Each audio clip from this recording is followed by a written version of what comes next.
Така, здравейте ютубъри, аз съм Филип и днес ще покажа как си сложите мап на Майнкрафт. Синглплеер.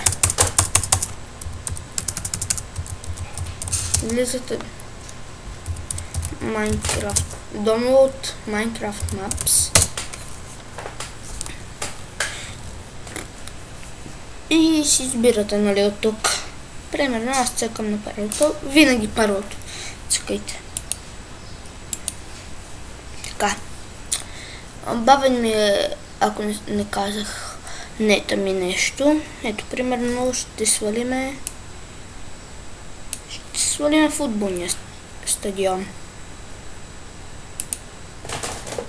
Сега да го свалим. При това време може да влезете в апдата.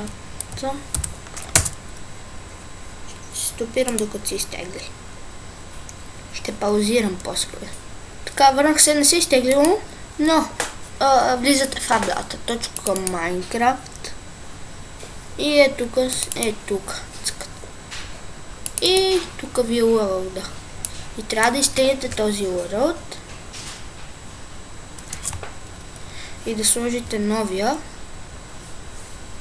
който ще си изтегли след малко. Така, хора, върнахме се, ето това си изтеглило и ето, опс. Така, това го копираме и го поставяме ето тук.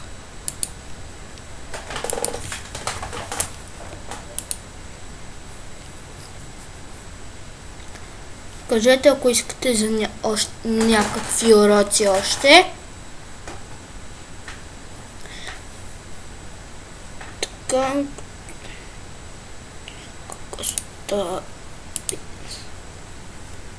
Не ставаш. Още помагаш. Така, върнахме се. Само на секунда.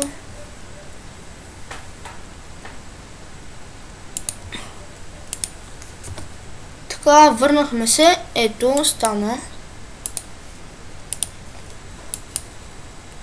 Сега да стартираме Майнкрафта.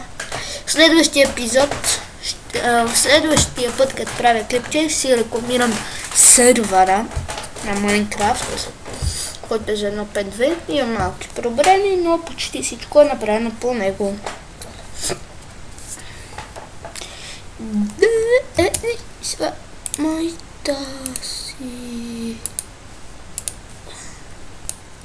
Така, върнахме се, сега чакаме да се преобразува света.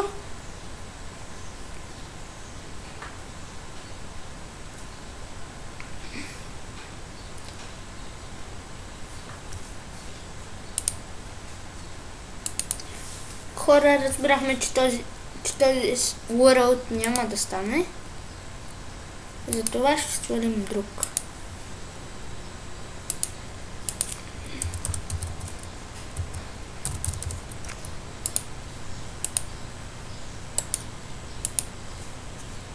Така.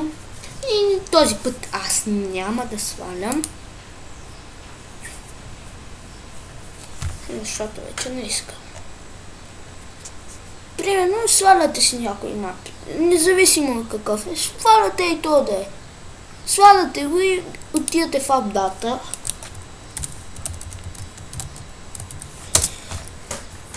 Сваляте си го, отивате в апдата и ето тук го поставяте URL-да. Тази папка е тук. Още вижте, то ще стане, но трябва да се регулира. Затова го оставяме. Това беше всичко от мен. Да коментирайте, оценявайте и така. До следващия път.